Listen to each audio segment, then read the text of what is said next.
hamdulillahi wa salaatu ala allazi tabibi silatu wajaba hamdulillahi wa salaatu ala allazi tabibi silatu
jërëjëf jawrin sëñ As jawrinu communication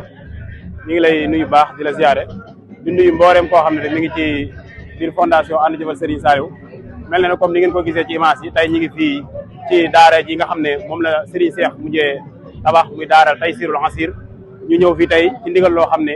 mi ngi bàyyi ko ci Serigne bi ginnaaw bi nga xamee ne ñëw nañ ci tool yi ngir góob si ci daara ji di Touba Xelkom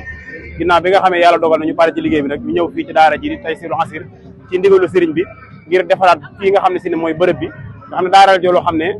Serigne bi moo ko sañ ci yees waaye day wane rek Serigne bi fonk gi mu fonk waa fondation ànd jëfal Serigne Saliou nga xam ne dafa insisté ci waa daara ji ngir ñu ñëw fii ngir defal ko ci liggéey bi loo xam ne si ne kat lu sedd xolam ne doon tey li tax mu am confiance boobu ci ñun waxtu nekk saa bu ñu joxee ndigal day gis ne kat ndigal loolu dañ ciy jëfe suñu kéemtalaay kattan te ndigal lu ñu mës a joxe rek ndigal loolu yaakaar naa ne waa daara ji matale nañ kon loolu rek tax na Serigne bi lépp loo xam ne si ne lépp liggéey bu muy def loolu yaakaar naa ne du ci fàtte fondation ànd jëfal Serigne Saliou kon loolu yaakaar naa ne moo waral fii suñu teewaay tey yaakaar naa suñu teewaay fii ñun kenn ku ci nekk xam na ne lu jaadu la ndax ñun chaque jour rek lépp loo xam ne mooy ndigalu sëriñ ci la ñuy dox waxtu wu nekk dañuy toog digalu ndigalu sëriñ saa bu ñu sëriñ bi digal la ñu def saa bu ñu teereen ñu bàyyi ci loole rek la ñu nekk te it loolu rafet nañ ci njortu ne kat liggéey bi nga xam ne ñi ngi koy liggéeyal sëriñ bi nangu na ko ndax dégam Sëriñ Tuubaa moo waxoon ne bu leen def dara te amu leen ci ndigal ndax lépp loo xam nit ki mi ngi koy def rek su bëggee loola jaar yoon faawu daf ci am ndigal doo ko mën a def ndax ab sart la ci kon lii day wane ne rek fondation ànd jëfal Sëriñ Saliou maanaam daara la joo xam ne daara ju sëriñ Seex bàyyi xel la ndax gis nga ne bi ñu nekkee ci dal bi sax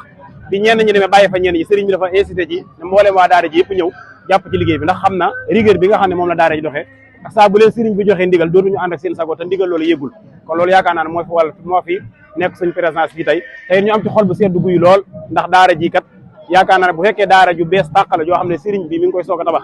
ñu war koo ubbi xëy na fekki fan yu néew sëriñ bi woo ñu ngir ñu setal bërëb bi loolu kat yaakaar naa ne am nañ ci xol bu sedd guy tey nii ñu koy setalee nii kat am na rafet njortu ne suñu paree nii noonu la ñu sëriñ bi dimbalee ñaanal suñu borom mu seetal booleem suñu ay taq-taq suñu ay rëcc-rëcc suñu ay bàkkaar yoo xam ne indaale nañ ko fi te loolu rafet nañ ci njort bu baax tey ñu ngi ko ñaan yàlla mu defee ko noonu ci mbaaxu Sëriñ Tuubaa waaw xam nga ndigal moom mooy li ma waxoon sànq rek ndigal saa bu la taxee jug maanaam pas-pas bi nga ciy àndal loolu moo lay yóbbee ba ndigal li ngir nga def ko day xaw a yomb maanaam bu fekkoon tey par rapport ak boo doon def loo xam ne amoo ci ndigal fi ne boo doon def loo xam ne amoo ci ndigal ngir nga def ko ni nga ko war a defee wala def bi mën a jaar yoon day xaw a jafe waaye saa boo xamee ne sëriñ bi jox na la ndigal nga ne kat lii nga xam ne sëriñ bi digal na ma ko ala kulli xaalin loolu dinaa ko def loolu sëriñ bi moo lay dooleel. sëñ Jabel ginnaaw bi ngeen ñëwee ci tool yi def ngóob mi ba ngóob mi jeex ngeen ñëw fii ci daara yi ki nga xam ne mooy Taysiroul Assir balaay loolu organisation beeg maanaam ni ngeen mobiliser mbooloo mi daay ndaw ngeen ñëw ci tool yi boobu ba léegi yan jafe-jafe ngeen ci jànkonteel ak liggéey bi fu mu toll. waaw gannaaw bu ñu santaate yàlla suñu borom moom mi xam ne mooy borom lépp di santaat bu baax yeneen tim bu màgg ba sant bu baax Serigne Touba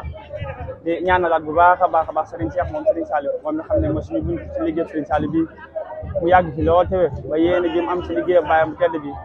mu matale ko te ñu ànd ko moom si barke Cheikh naa Cheikh Saliou waaye di siraa mbooleem seen jotaay yëpp waa fondation ànd jëfal Serigne Saliou national ak international ndax liggéey la bu yaatu boo xamante ni kat am na ñu nekk ci biir réew mi am na ñu nekk ci bitim réew yàlla suñu borom nag dogal yow teg ko suñuy loxo ren nag mu nekk ñun suñu première édition boo xamante ni en tant que jëwriñ international ñu ñëw teew tey di si santaat yàlla suñu bu baax di santaat sëriñ bi waaye di santaat bu baax mbooleem membre seen fondation ànd jëfal Serigne Saliou ndax taxawaay bi ren moom ñëpp gis nañ ko conditions yi dëkk bi ni mu demee waaye terewut nag ñi bokk ci fondation ànd jëfal Serigne Saliou am nañu passeef am nañu pas-pas am nañu yitte mbooleem zone yoo xamante ni kat fasantikoo nañ membre yi bàyyeekoo nañ fi ñëw teewee jotaay bii nii su mel ni zone Touba jëwriñ ja Baye Abibou Kane zone Dakar jëwriñ ja Baye Mor Talla zone Kaolack Baye Mor Gissé zone Kokki Serigne Cheikh zone Diogo Serigne Maguette zone Thiès Mbour Baye Dan ak Cheikh Mouhamed Ndoumbe ak mbooleem seen jotaay ñëpp bu ñu limee du ñu jum waaye du ñu matal ñu dagg seen yitte ñëw teewee jotaay bii mu nekk jotaay bu am solo ñoo ren nag ñu am ci tawfeex sëriñ comme fondation ànd jëfal Serigne Saliou gannaaw si ndigal la ñuy dox tey dañuy am tawfeex bañ duggee si tool yi kat ñu gis Pastef ak passeport biñu si am ba tool yi mat waaye nag ñu teseyaat te beneen tawfeex boo xamante ni moo nekk tawfeex Serigne Saliou mooy liggéey bu mag bi bii liggéey bu kaw bii kat ñu am si ndigal yoo xam ne dafa bàyyeekoo Serigne mooy daara ju yees ji kat xam ne Serigne baa ngi koy defal ñu ñëw war fee taxaw kat defi taxawaay bu ma sëkk nañ ko yeesalal kat balaa ñu ñibbi kon daal jëriñ as ren moom ñu ngi santaat bu baax a baax Serigne Saliou si tawfeex gi muy defar Pastef gi muy defar ak yitte ji xam ne jox na ko fondation ànd jëfal Serigne Saliou. ban message ngay lancé mbooloo mi nga xamante ni ñëw nañ fi ak mbooloo mi nga xamante ni aussi ñi ngi di seetaan te bokk ñu ci fondation ànd jëfal Serigne Saliou. waaw ñi bokk si biir daara ji de dañ leen di sant ndax sant weesul ay ndaw yoo xamante ni dañoo bàyyi seen yitte bàyyi seen bëgg-bëgg ñëw di liggéey Serigne Saliou fi jamono toll ñu amoon possibilité am opportunité dem nekk si leneen ndax fi jamono toll kat gis nañ ni may doxee mënoon nañoo dagg seen yitte neen nekk si ay yeneen yoo xam nekk si dund waaye ay ndaw lañ boolente seen i doole boolente seen alal boolente seen i xel boolente seen i xelaat ne dañuy ànd liggéey Serigne Saliou kon ñu ngi leen di sant bu baax a baax a baax a baax ndax gis nañ taxawaay bi bu baax si liggéey bi ndax chaque année rek xel xom duñ dem mu gën a favorable mu gën a neex tamit mu gën a jaar yoon kon ren santaan nañ bu baax a baax a baax a baax Serigne bi ñi xam ne nag bokkuñ ci liggéey bi moom mu ngi nii ouvert na ay portam booleem fu nit nekk muy biir réew muy bitim réew ñu ngi lay talal loxo ndax liggéey la boo xamante ni kat comme ni ko borom waxee moom Cheikh naa Cheikh Saliou du ma fekk yàlla yaatal ma di ko xatal kon jàpp naa ni nit ñi di liggéey Serigne Saliou duñ fekk lu Serigne bi yaatal ba pare ñu di ko xatal kon liggéey bi ubbi nañ ci ñuy porte booleem nit fu mu mënti nekk région boo mënti nekk département boo mënti nekk